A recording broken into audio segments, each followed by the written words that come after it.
Hey, what's going on? Happy New Year, boys and girls. Yes, it is time. It is New Year's Eve. I'm sitting here. The sun is going down. It's only 1 o'clock. It's midday. But you know, that's just how it goes here in the cold north.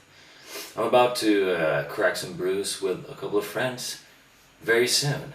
But first, I need to rank the best and most awesome albums, metal albums of 2025. Now, I'm gonna try to be quicker this time because last year's list, I was battling on for 20 minutes. It's too long. So I'm gonna try and make it short and sweet, but it's so hard. I love these albums. It's so much to talk about, you know. But yeah, maybe I'll just talk a little bit more about the top three. Do the others fairly quickly. Hopefully, I can do it. First, though, I want to mention one album that I thought was just amazing.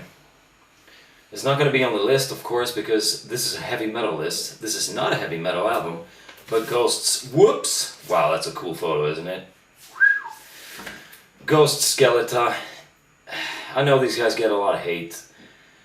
This is not genetic pop music. This is just really interesting. This is an interesting album. Lots of cool ideas, memorable songs, great hooks. This album needs to get a mention on here. I'm just gonna, just fast. Skeleton. If you're sick of Ghost, you know what? Try this on for size.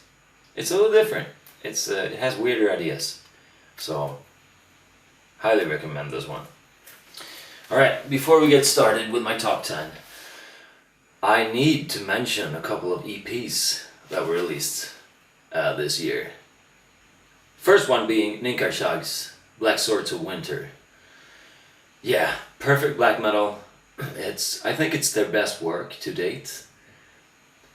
Of course, Dissection Worship, but I don't mind. I love Dissection. And just, it's coated in this cold, frosty, immortal atmosphere too. So, perfect EP. Second one I want to mention is a band called Hunger. This is their first release. EP is called Ruler of the Wolves, and wow, the sound.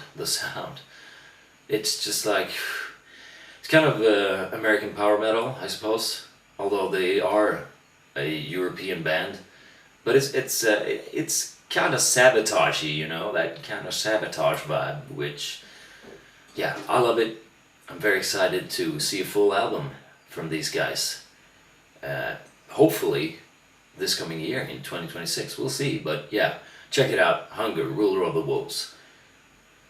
Incredible stuff. Now, that being said, I think it's time to get into the top 10 here. And at number 10, I've got a band that I thought, I had, for some reason I thought they were a doom band. I don't know why. It certainly isn't. This is Tower with Let There Be Dark. This is just some straight up classic heavy metal with occult themes, and it sounds fucking amazing. Check it out. Best songs on this one would be the title track, Holy Water. That's a banger of a song. And probably Ironclad. I like that song too. They're very good material here, and the vocals are super phenomenal and cool.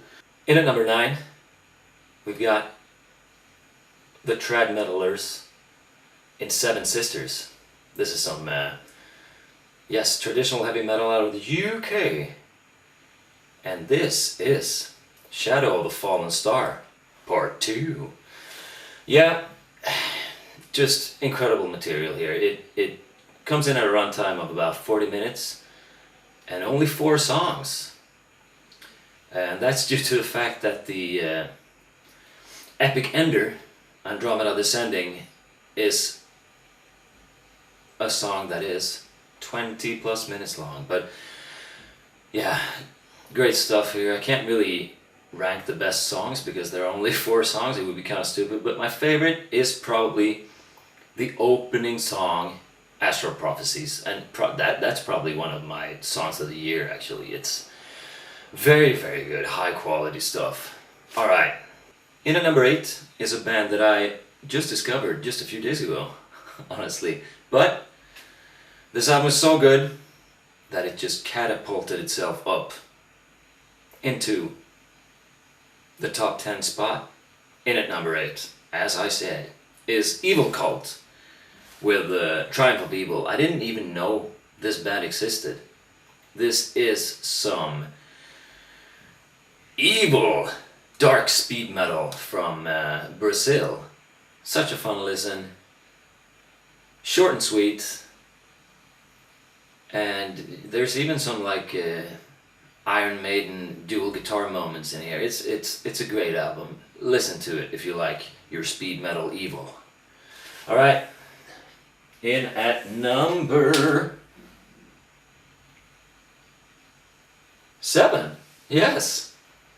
We've got Night with Cult of the Serpent Sun. Yeah. This band is very special to me. Like Voices of the Cronian Moon, I loved that album. This is not as good, I have to say that, but it still deserves a spot here in my top 10.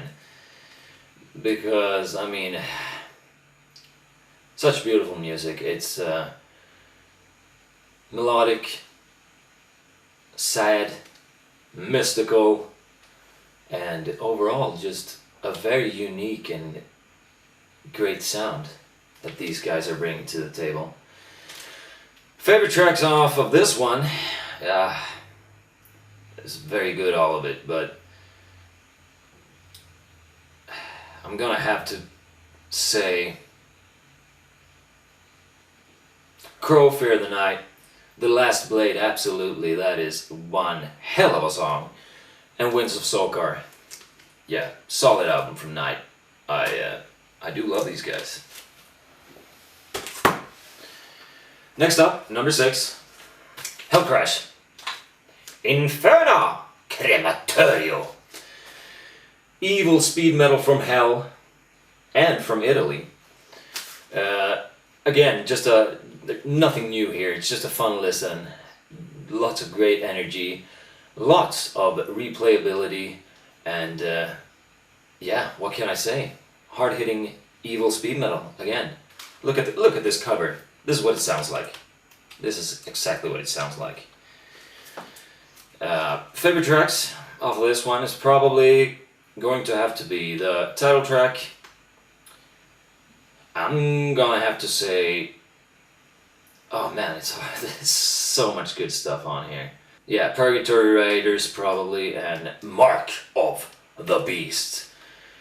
There's also the ender of this album, Templar's Curse. It's a 10-minute epic, which is very strange for an occult speed metal band, but it works. It just has a great flow to it. I love it. This album is an absolute banger, and you should listen to it. There we go. At number 5, there's an album that has been in the post for a bit too long. I ordered it a while back, and still it has not arrived. But I can still talk about it, right? Because I have listened to it, and it is Century's Sign of the Storm. Yeah, just straight up heavy metal from Sweden. Not reinventing the wheel here, and let me tell you, these boys are not trying to. They are just embracing that old school 80s, even a bit of a 70s vibe, heavy metal sound, and god damn it, they do it so well. So there are no complaints here. It's a very enjoyable listen if you like heavy metal. Best songs would be Sacrifice, Children of the Past, and probably, I have to say, Possessed by the Night. I love that one. It has some sick maideny gallops to it and all of that stuff. All the stuff that you love if you love heavy metal. Century, Sign of the Storm, in at number 5. Number 4, now. Oh, this one. Let's see what you have to say about this one. Yeah, it is Behemoth with The Doo-Doo of God. Yeah, I'm not trying to be funny. I'm serious. This album fucking rips. I did what all of you probably did. When the title of this album dropped, you were just like, I was just like, no, I want to stay away from this. I don't want to hear it. I saw the video and heard the song when the Shadow Elite was released, and I was like, yeah, this is pretty fucking awesome. But then I just assumed that it would be the only cool song like that on the album, and I just didn't care for it. Then I heard the title track and I was like, yeah, no. But then, and this is very recent, I think this was only last month, the video to Sowing Salt popped up in my YouTube feed. And I've always been a huge fan of the aesthetic of Behemoth's videos. I mean, if there's anything that they're the best in the game, I would say. Their videos are so cool, so I thought, you know what, I'm just gonna watch it just because of the video, if not anything else. But lo and behold, I ended up loving the song equally as much as the video. Although there might be some AI involved in that video, I'm not sure. These days you can't be sure anymore. It's a shame. But anyways, that song made me want to check out this album finally. And I did. And yeah, this is not good. Not even just great. This is full blown awesomeness of this album. It's you know, they've gotten rid of all of that fucking crap that because they dropped the Satanist, right? And I was on board, but then the two albums after that, it was just pretentious, and it was drony and just not cool. But they stripped it away for this one, went back to just a hard-hitting, short songs.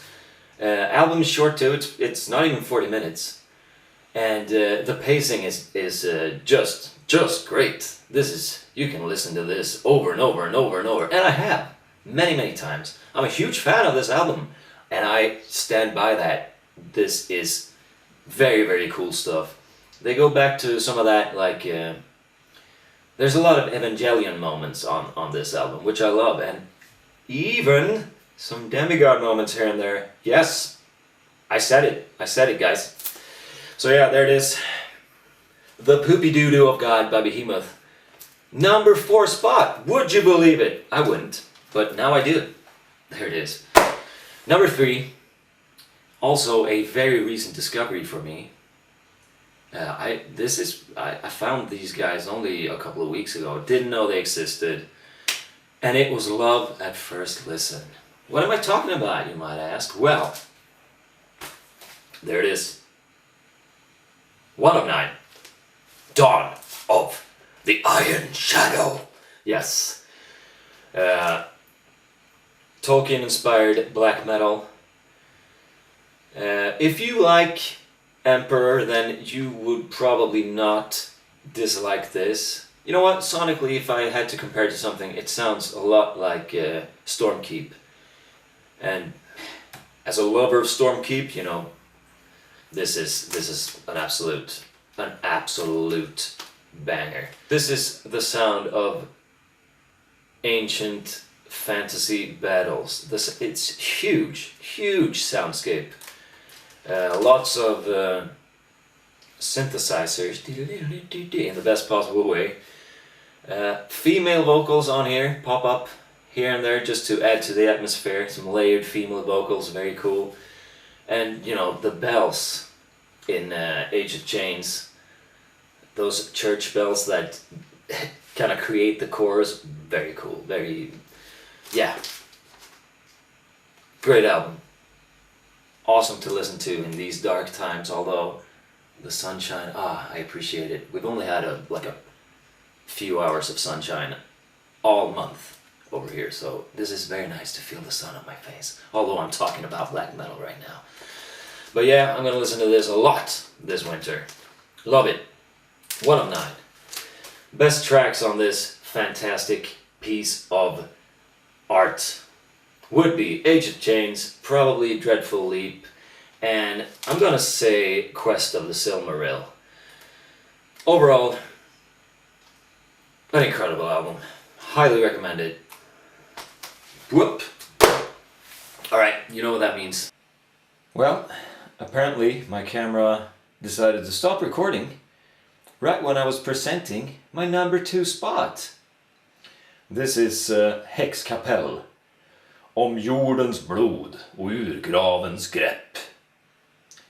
Yes, which roughly translates to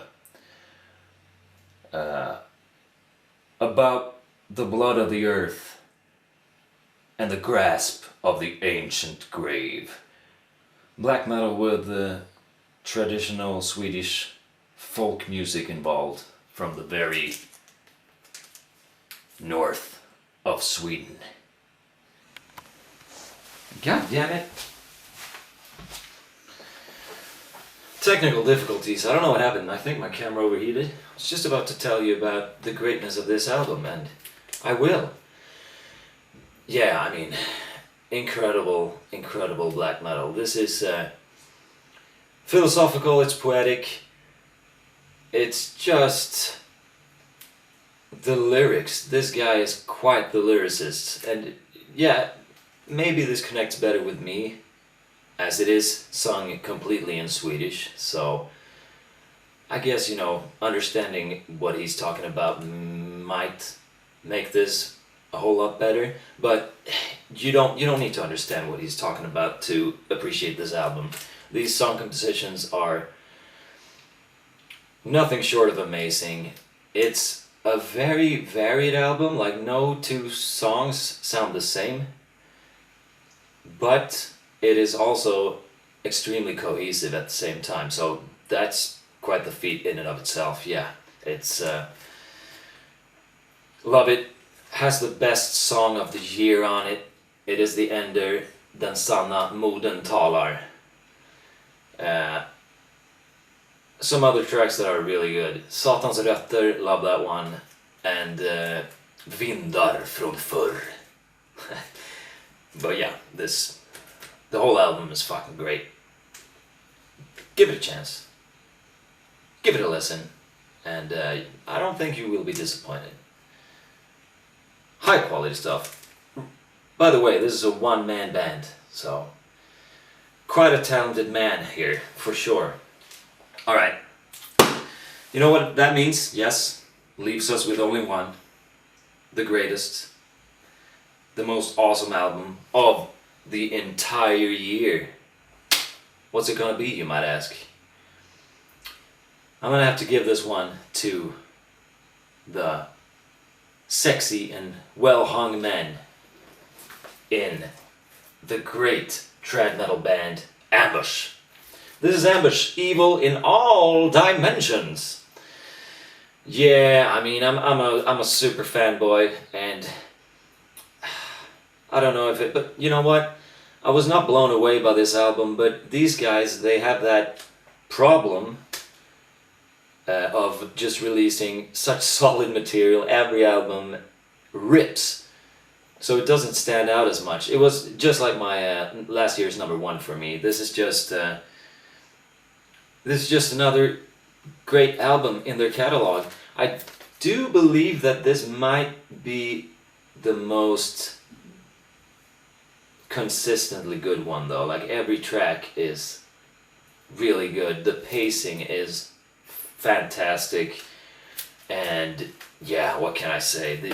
These guys, they have that perfect heavy metal sound. Like, for me, this is how it is, right? Listen closely. Judas Priest, the most heavy metal band. Ambush, well, maybe Manowar, then Ambush, but yeah, there's nothing I don't fucking love about these guys. Oscar's vocals, whew, the man can shriek. The man can shriek for sure. We even got their first, the first ballad that Ambush ever wrote is on this album, and I never asked for a ballad from Ambush, but here it is, we got it, and you know what? They pulled it off.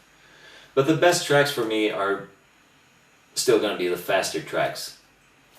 The title track, probably my favorite song of the year, Evil in All Dimensions. Very King Diamondy, but just, oh, it's so good. Then we've got Iron Sign. Love that one. And probably, I'm gonna have to give it to Bending the Steel for the obvious Judas Priest worship, but you know what? It's all good.